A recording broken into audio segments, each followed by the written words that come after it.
और वहीं सीएम नीतीश कुमार के दिल्ली यात्रा के बाद बिहार की राजनीति लेकिन गर्मा चुकी है। नीतीश कुमार की एनडीए में वापसी को लेकर यहां पर कयास लगाने शुरू हो चुके हैं। बेगूसराय पहुंचे नेता प्रतिपक्ष विजय कुमार सिन्हा से पत्रकारों ने ये पूछा कि इन दिनों नीतीश कुमार बीजेपी की बातों को लगातार समर्थन कर रहे हैं, तो वहीं पर नेता प्रतिपक्ष ने भी कह दिया मुख्यमंत्री नीतीश कुमार कब पलटी मार देंगे ये कहना मुश्किल है। इसके साथ ही उन्होंने कहा कि मुख्यमंत्री नीतीश कुमार अपने हिसाब से यहाँ पर लाभ खोजते हैं। क्या कुछ उन्होंने कहा है, आप भी सुन लीजिए।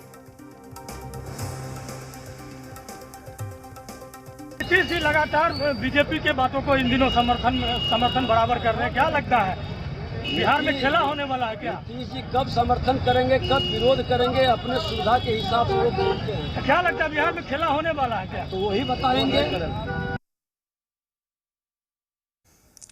देखिए, जिस प्रकार से श्री नीतीश कुमार जी के साथ हम सबों ने राजधर्म का पालन किया और गठबंधन धर्म का पालन किया, लेकिन जिस प्रकार से उन्होंने राजनीतिक विश्वसनीयता को उन्होंने समाप्त किया, एनडीए का भरोसा को तोड़ने का काम किया, इससे बिहार की राजनीति में दुखद राजनीतिक अध्याय नहीं हो सकता है। बड़बोलापन के कारण कराते हैं, अपनी पहचान कराते हैं, इसलिए ऐसे नेता का हम नोटिस नहीं लेते हैं। उनको यही नसीहत देंगे कि राजनीतिक और सामाजिक जीवन में शब्दों के चयन में सावधानी बरतनी चाहिए, और जो सब वो बातों से लेते हैं ना उनको जनता नोटिस लेती है ना हम नोटिस लेते हैं। और जहाँ तक जिन शब्दों का प्रयोग करते हैं पलटी मारने का वगैरह का, अरे ये तो उनका काम है कि भाजपा के लोग एक नकलची जो कुछ होते हैं वो हैं, नकलची हैं।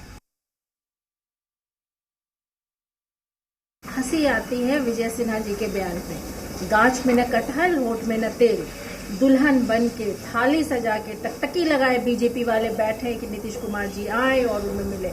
ये होने वाला नहीं है। नीतीश कुमार जी साफ कह चुके हैं कि बीजेपी की तरफ नहीं जाना है। बयानबाजी बौखलाहट में ये लोग करते हैं कि थोड़ा ध्यान इनके तरफ लोगों का है। ये ऐसा कुछ होने वाला नहीं है। बीजेपी वाले बस ताक लगा के ख्वाब आता है। ये मैं मानता हूँ कि इंडिया गठबंधन जो बना और देश में जो स्थिति भारतीय जनता पार्टी के बनने वाली है, उससे बहुत तकलीफ और परेशानी है। तो जब आदमी परेशानी में, तकलीफ में रहता है, तब वो ऐसे बयानात दे देता है जिसका कोई माने मतलब होता नहीं है। मैं उनके इस बयान को इसी तरह से देखता हूँ। ना विजय सिन्हा के बयान के बाद किस तरह से राजनीति जो है चरम पर हो चुकी है। अगर पक्ष की देखें तो वो ये कह रहा है कि अब नीतीश कुमार जो है बीजेपी का रुख नहीं करेंगे। विपक्ष की देखें तो वो ये कह देता है कि कब नीतीश कुमार पलट जाए पता ही नहीं लगता है।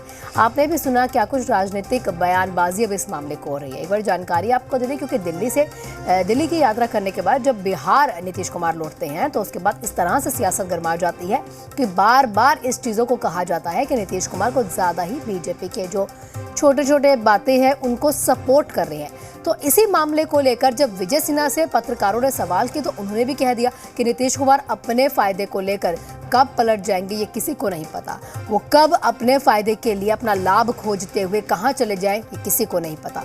और उसके बाद जब तमाम इन विजय सिन्हा की बातों को लेकर कुछ और राजनीतिक दलों से प्रतिक्रियाएं ली गई तो उन्होंने भी ये वाली बात कह दी कि नीतीश कुमार अपना फायदा देखते हैं। लेकिन वहीं पर विजय सिन्हा के ऊपर कटाक्ष भी किया गया कि अपनी थाली सजाकर बीजेपी लगातार जो है नीतीश कुमार के स्वागत में खड़ी है, लेकिन नीतीश कुमार ने ये पक्का कर दिया है कि अब वो बीजेपी के साथ या फिर एनडीए के साथ नहीं जाएगी। और ज्यादा जानकारी के साथ हमारे सहयोगी रजनीश जी भी हमारे साथ है। रजनीश जी, क्या कुछ लगता है विजय सिन्हा जिस तरह से बयानबाजी दे रहे हैं और लगातार जिस तरह से छोटे छोटे मैटर्स को देखा जाए तो नीतीश कुमार सपोर्ट करते हैं, तो लगता है कि कुछ गड़बड़ हो सकती है? देखिए आहना, राजनीति में जो बयान होते हैं, जो भाव भंगिमा होती है या फिर जो एक्ट होते हैं, उसके आधार पे आगे की जो वस्तु स्थिति है उसे समझा जाता है और एक प्रिडिक्शन होता है। तो अंदर खाने तो बहुत चीज़ें चलती रहती हैं, लेकिन राजनीति में बयान कुछ और होते हैं लेकिन अंदर में कुछ और हो रहा होता है। और वो तब तक इस तरह की स्थिति होती है जब तक चीज़ें रिवील न हो जाए या पूर्ण तरीके से कुछ आउटपुट ना आ जाए। आपने देखा होगा पिछली बार की कल तक कह रहे थे कि कहीं कुछ नहीं है, सब कुछ ठीक ठाक है। एनडीए के बीजेपी के लोग के साथ भोजन भोज सब कुछ हुआ और अगले दिन ही जो है वहाँ जाकर मामला राजभवन में पलट गया। तो इस तरीके से जो परिस्थितियां हैं इसमें देखिए राजनीति में कुछ भी अस्थाई नहीं है और साथ ही साथ अगर आप बात कहें तो चाहे गठबंधन की बात हो या फिर किससे मिलना किससे हटना, देखिए नीति सिद्धांतवाद ये तमाम चीज़ें जो है अब बीती बातें हो गई हैं मौजूदा राजनीति में और अब यहाँ पे पूरा खेल जो है वो सत्ता का है। तो ऐसे में कौन सी बातें, कौन सी एक्ट, किसके साथ लॉबी, किसके साथ गठबंधन मुफीद होगा, ये समय परिस्थिति पे तय करता है और उस अनुसार चाहे नेता हो या पार्टी हो अपने आप को अब उस तरीके से एडजस्ट करते हैं। चूँकि संघर्ष की बातें या फिर विरोध में खड़े रहने की बातें, अपनी सिद्धांतों पर टिके रहने की बातें, ये सब बीते दिनों की बात हो गई जो मौजूदा राजनीति में आजकल बिरले देखने को मिलते हैं। और अब परिस्थितियों पे अगर नज़र डालेंगे आहना तो आप देखिए कि जिस तरीके से अमित शाह आए थे उनका बयान और मुख्यमंत्री पे वो नरम थे, लालू प्रसाद पे निशाना साध रहे थे। उनके जाने के बाद जब प्रतिक्रिया पूछी गई तो खुलकर कुछ भी इस तरीके से मुख्यमंत्री नीतीश कुमार ने भी बयान नहीं दिया और साथ ही साथ पहले जिस तरीके से निशाना साधते थे उनमें भी एक नरमी देखी गई। और इसके बाद आप देखिए तमाम सारी बातें, चाहे पत्रकारों का मसला हो जो इंडिया गठबंधन है उससे अलग हटकर मुख्यमंत्री नीतीश कुमार के बयान थे, कई ऐसी बातें हैं जिसको लेकर कि एक सॉफ्ट कॉर्नर जो है वो दिख रहा है। दिल्ली जब से गए हैं और उसके बाद प्रधानमंत्री के साथ जो तस्वीर है उसके बाद से ही बिहार की राजनीति में अंदर खाने कई तरह की चर्चा जो है वो चल रही है। सबसे महत्वपूर्ण ये है कि अगर अमित शाह जब से दिल्ली लौटे हैं यहाँ से रैली के बाद, झंझारपुर के बाद, तब आप देखिएगा कि चाहे नेता प्रतिपक्ष विजय कुमार सिन्हा हो या फिर सम्राट चौधरी हो, जो सुबह उठने से लेकर पार्टी कार्यालय आने तक 4 बार मुख्यमंत्री नीतीश कुमार को और जेडीयू को कोसते थे, उनके एक भी बयान इस तरीके से पिछले 4-5 दिनों में देखने को नहीं मिले हैं। जिस तरीके से पहले वो आग उगलते थे और मोर्चा खोल रखा था, जिस तरीके से वो निशाना साधते थे, जिस लहजे में जिन शब्दों का वो प्रयोग करते थे वो बिल्कुल बंद है। तो आखिर क्या वजह है कि लगातार जिस तरीके से नेता प्रतिपक्ष अपने इसी फायर ब्रांड के लिए जाने जाते हैं और लगातार आग उगल रहे थे मुख्यमंत्री के खिलाफ, या फिर सम्राट चौधरी जिस तरीके से बयान दे रहे थे वो भी बिल्कुल एक तरीके से कहे नरम ही नहीं है, बिल्कुल बंद सी है।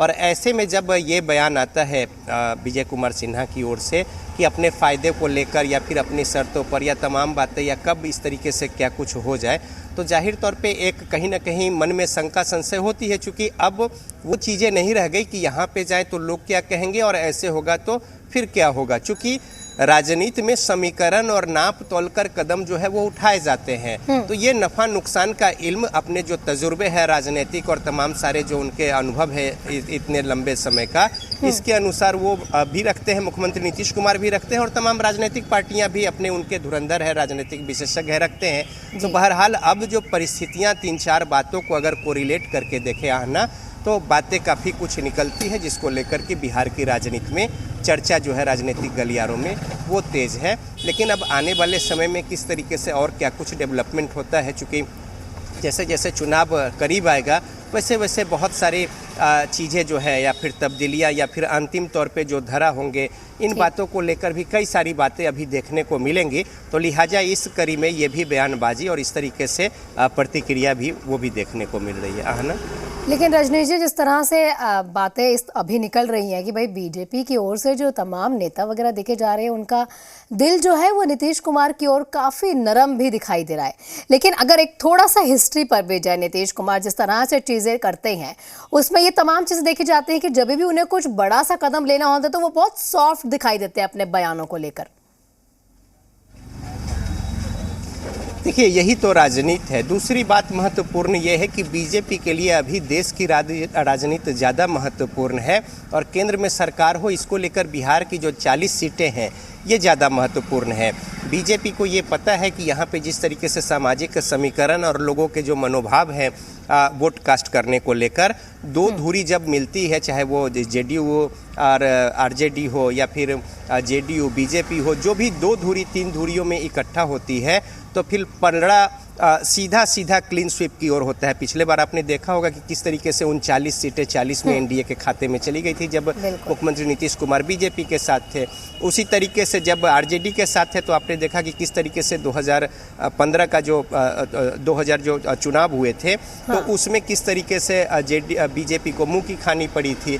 तो इस तरीके से आप देखिए कि जो मेजर चंक है वो इकट्ठा दो हो जाते हैं, फिर वो वोट रिजल्ट परिणाम के हिसाब से काफी मुफीद हो जाता है। एक बार फिर से तो अगर कहीं ना कहीं देखा जाए और फिर से अब एक बार ही अगर उन्होंने एनडीए में रुख कर लिया तो ये राजनीति कुछ ज्यादा दिलचस्प हो जाएगी बिहार की। शुक्र है रजनीश जी हमारे साथ जुड़ने के लिए, तमाम जानकारियां साझा करने के लिए। तो जिस तरह से देखा जा रहा है यहाँ पर राजनीति जो है नीतीश कुमार को लेकर अब चरम पर आ चुकी है, क्योंकि अब वो जिस तरह के बयान एनडीए को लेकर दे रहे हैं वो बहुत सॉफ्ट है, वो कहीं पर भी टारगेटेड नहीं है। अगर बीजेपी को देखा जाए तो उनकी ओर से भी तमाम बयान बहुत ही सोच समझकर नीतीश कुमार की ओर दिए जा रहे हैं। और यहां रुकेंगे छोटे से ब्रेक के लिए।